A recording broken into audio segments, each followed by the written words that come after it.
Hi guys, welcome to our channel Mister Sisindri. Big Boss Telugu season 8లో Big Boss టాస్కులతో హోరెత్తిస్తున్నాడు.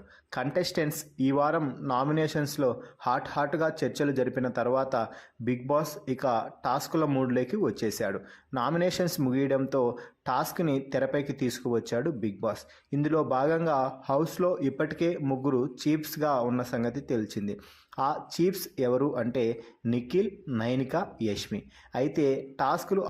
అయితే టాస్కులు ఆడాలి అంటే టీమ్స్ కావాలి కాబట్టి బిగ్ బాస్ ఒక సరికొత్త ప్లాన్తో హౌస్మేట్స్ ముందుకు వచ్చేశాడు. అదేమిటి అంటే ముగ్గురు చీఫ్స్ అలాగే ఓడిపోయిన ముగ్గురు కంటెస్టెంట్స్ ఎవరైనా ఎవరి టీంలోకి వెళ్ళేలా అయినా కూడా వారికి అవకాశం కల్పించాడు. అయితే శేఖర్ భాష యష్మి టీంలోకి, బేబక్క నిఖిల్ టీంలోకి, అఫ్రిది నైనికా టీంలోకి వెళ్ళారు. ఇక మిగిలిన కంటెస్టెంట్స్ అందరూ తాము ఏ టీంలోకి వెళ్ళాలనేది వారి చీఫ్స్ మీద ఆధారపడి ఉంటుంది అని తెలిపారు. ఎవరినైనా తీసుకోవచ్చు అని బిగ్ బాస్ చెప్పడం అయితే జరిగింది. అయితే ఇక్కడే మరో మెలిక పెట్టాడు బిగ్ బాస్. అదేమిటి అంటే మిగిలిన హౌస్మేట్స్ చీఫ్స్ వద్దకు వెళ్ళి మీరు నన్ను మీ టీంలోకి తీసుకుంటే నేను ఈ విధంగా మన టీంకి ఉపయోగపడతాను అని చీఫ్స్ని బ్రతిమలాడుకోవాలి.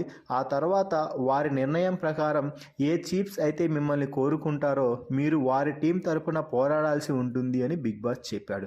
దీనితో అందరూ కూడా ప్రతి చీఫ్స్ వద్దకు వెళ్ళి నేను మీ టీంలోకి వస్తాను అంటూ మాట్లాడుకుంటున్నారు. కిరాక్ సీత అయితే నైనికా వద్దకు వెళ్ళి బ్రతిమలాడుతుంది. ఇక అభయ్ అయితే శేఖర్ భాష యష్మి వద్దకు వెళ్ళి నన్ను మీ టీంలోకి చేర్చుకోండి అని చెప్తున్నాడు. ఇక పృథ్వీరాజ్ అయితే యష్మితో మాట్లాడుతూ నేను మీ టీంలోకి వస్తే ఈ విధంగా సహాయపడతాను అంటూ చెప్తున్నాడు.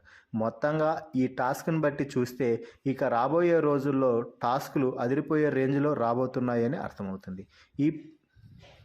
ఈ వీడియోపై మీ అభిప్రాయాన్ని కామెంట్స్ రూపంలో తెలపండి.